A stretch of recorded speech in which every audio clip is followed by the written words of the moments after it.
kami yang berjudul Peningkatan Keaktifan Belajar Pendidikan Agama Islam Bangsa dan Teman melalui metode Carver pada siswa kelas 5 SDN 5 Karangtengah Sukabumi. Berikut ini ada dokumentasi kegiatan kami, yaitu yang slide pertama itu kegiatan wawancara bersama Bu Andi, yang keduanya kegiatan belajar mengajar, terus juga ada dokumentasi bersama Bapak Kepala Sekolah dan Bu Andi. Ini dokumentasi kelompok 4. Kami melakukan wawancara pada tanggal 14 Februari 2025. Terus siklus 1 dilaksanakan pada tanggal 20 sampai 21 Februari 2025 dan siklus 2 dilakukan pada tanggal 24 sampai 25 Februari 2025. Latar belakang penelitian ini yaitu kurangnya keaktifan siswa selama proses belajar mengajar, sehingga kami mengambil judul penelitian yaitu peningkatan keaktifan belajar pendidikan agama Islam pada materi senanya belajar pada siswa kelas 5 SDN 5 Karangtengah. Di sini juga kami membuat 2 rujukan masalah. Yang pertama, apakah metode pembelajaran Carver dapat meningkatkan keaktifan siswa kelas 5 SDN 5 Karangtengah Sukabumi pada mata pelajaran KI bab senangnya berteman. Yang kedua, apa yang menjadi pengaruh dalam penggunaan metode Carver terhadap peningkatan keaktifan siswa kelas 5 SDN 5 Karangtengah. Yang selanjutnya ada tujuan penelitian. Tujuan penelitian kami yaitu untuk mengetahui apakah ada peningkatan keaktifan siswa dari penggunaan metode Carver. Terus yang kedua tujuannya yaitu untuk mengetahui pengaruh apa aja yang ada dalam penggunaan metode Carver terhadap peningkatan keaktifan siswa. Yang selanjutnya ada lokasi, waktu, dan subjek penelitian. Lokasinya yaitu di SDN 05 Karangtengah. Subjek penelitiannya yaitu siswa kelas 5 SDN 5 Karangtengah yang berjumlah 35 orang peserta didik. Waktu penelitiannya yaitu pada tanggal 14 kami melakukan wawancara dan observasi. Pada tanggal 20 sampai 21 Februari kami melakukan siklus 1 dan pada tanggal 24 sampai 25 Februari kami melakukan siklus 2. Selanjutnya ada prosedur penelitian tindakan kelas. Kami menggunakan 2 siklus. Siklus pertama dan siklus kedua sama, yaitu perencanaan, pelaksanaan, pengamatan, dan refleksi.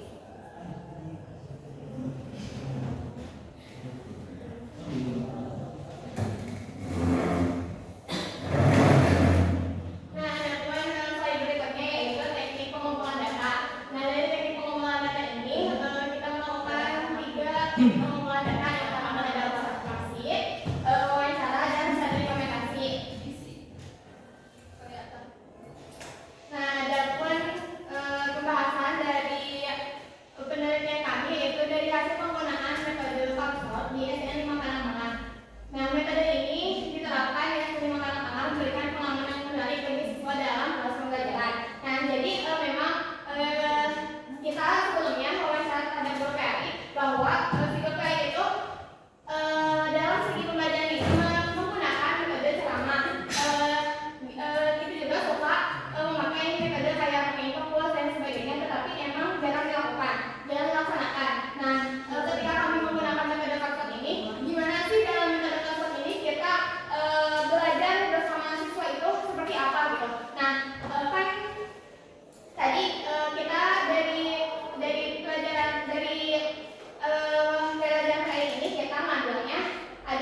perbuatan yang buruk. Jadi ketika mereka mengerti bagaimana ketika kita berteman, berarti apa yang harus kita lakukan terhadap si teman tersebut dengan perbuatan yang baik. Nah, adapun perbuatan yang buruk yang tidak boleh dilakukan itu seperti apa? Nah, adapun tujuannya adalah agar siswa dapat lebih aktif dan kreatif dalam menyelesaikan tantangan yang diberikan. Jadi ketika mereka diberikan kartu kepada siswa itu, mereka dapat menjelaskan. Karena misalnya perbuatan baik itu ketika kita menolong sesama teman. Nah, menolong sesama teman itu seperti apa? Nah, jadi mereka bisa berpikir bagaimana sifat yang baik itu.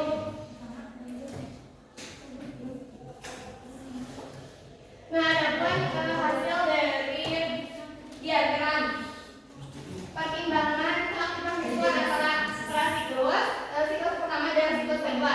Nah, ini ada dua warna.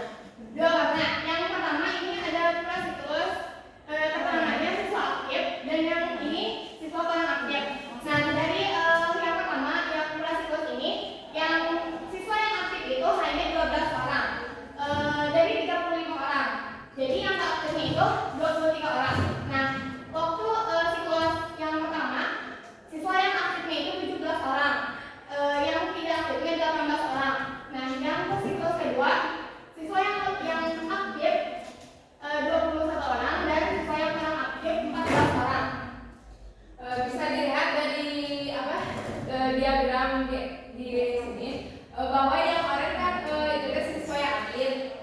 Pada kelas siklus masih 12, siklus 1 17 dan siklus kedua ada 21 orang yang aktif. Meskipun tidak berubah secara signifikan, tetapi setiap siklusnya mengalami perubahan. Sedangkan yang siswa kurang aktif setiap siklusnya mengalami penurunan meskipun hanya beberapa orang.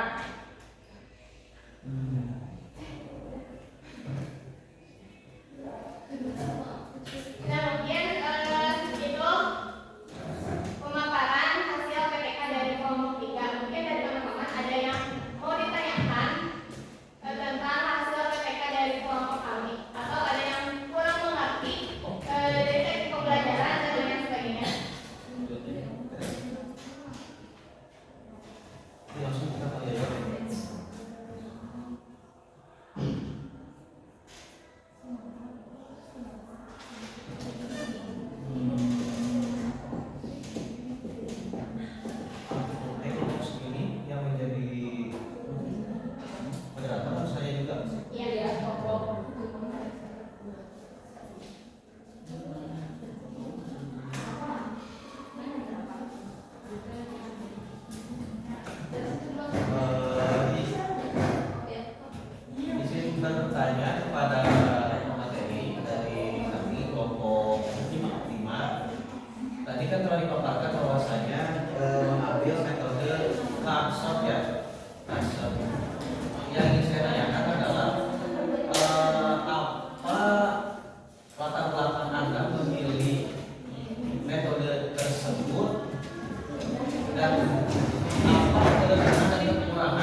Lantas izin dijawab.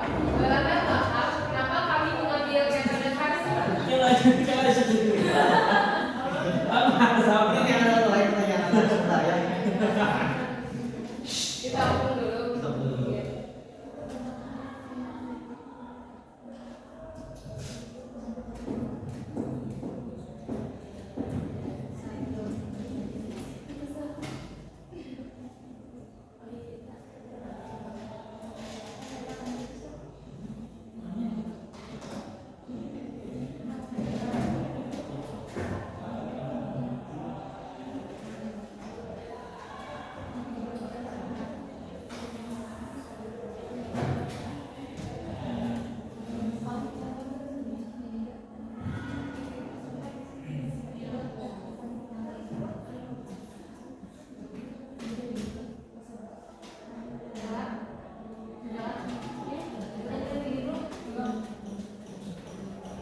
dari sifatnya itu ya. Iya, jadi judul yang diangkat.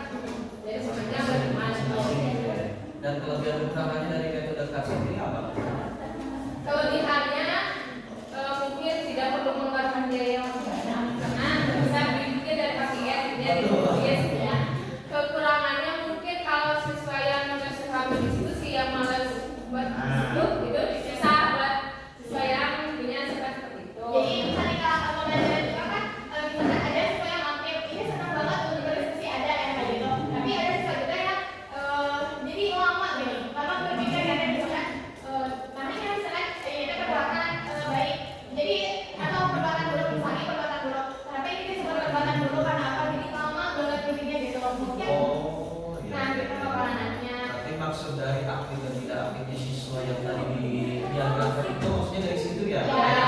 Mana yang aktif belajar, mana yang emang anaknya itu tidak suka berdiskusi, bisa dilihat dari. Bisa dilihat dari situ. Baik, terima kasih. Jawabannya tahu nih. Bener mama. Mau tanya kalau saya jawabannya terkira.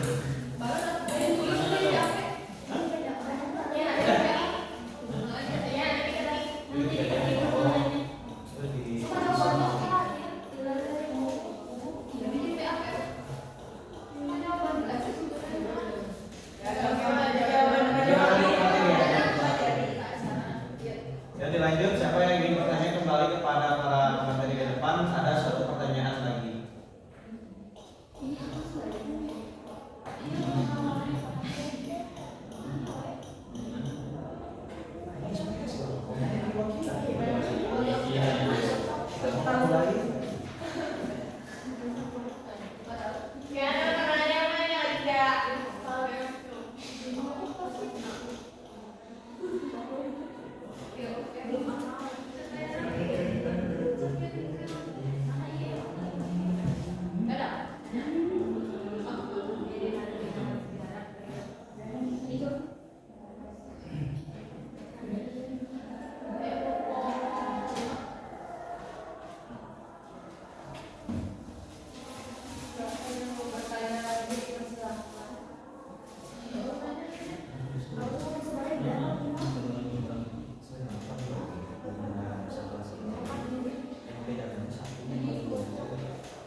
aktif dan tidak aktifnya si siswa ya dalam sistem diskusi ya, dalam sistem diskusi. Nah, yang ingin saya tanyakan kembali adalah apabila sudah terlihat anak tersebut menaik aktif dan tidak aktif dari segi diskusinya, minat belajarnya itu, bagaimana penyelesaiannya dan cara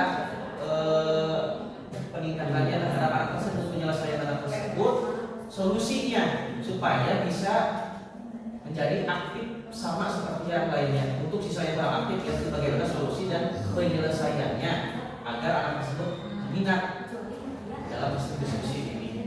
Kan kalau menggunakan metode kapsul itu diskusi ya, bertukar pikiran teman-teman bisa jadi kan tidak semua orang suka berdiskusi. Mungkin bisa pilih opsi dengan role playing. Bagaimana? Itu bermain peran drama atau akan memperagakan perbuatan yang baik dan menolong teman. Itu bisa buat solusi buat anak-anak yang tidak suka berdiskusi. Tidak suka berdiskusi, namun memang anak umur kelas 5 itu relatif aktif anaknya, jadi bisa yang melalui metode drama kayak gitu ya.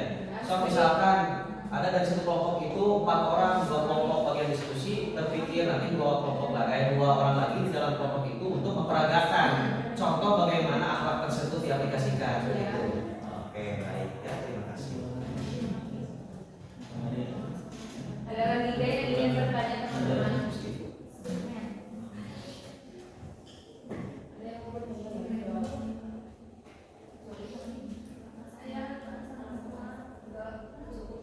Kalau gitu, kami akan membacakan kesimpulan dari hasil penelitian kami.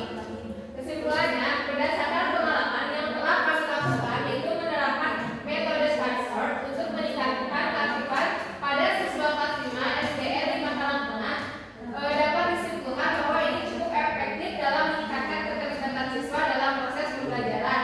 Dengan menggunakan kartu yang berisi pertanyaan atau topik, siswa menjadi lebih aktif dan tertata untuk berpikir lebih kritis. Mereka juga lebih berani untuk mengungkapkan pendapat dan bekerja sama dengan teman-teman mereka yang berdampak positif pada interaksi di dalam kelas. Selain itu juga, metode Stanford membantu siswa dalam memahami materi pelajaran dengan cara yang lebih menyenangkan dan tidak membosankan. Mungkin hanya itu yang bisa kami sampaikan. Kurang lebihnya dimaafkan. Sekian dari kelompok 4 yang telah mempresentasikan. Kami dari kelompok 5 mengundurkan diri. Apabila ada kekurangan dalam penyampaian, mohon maaf. Sekian dari saya. Sekian dari kami. Assalamualaikum warahmatullahi wabarakatuh.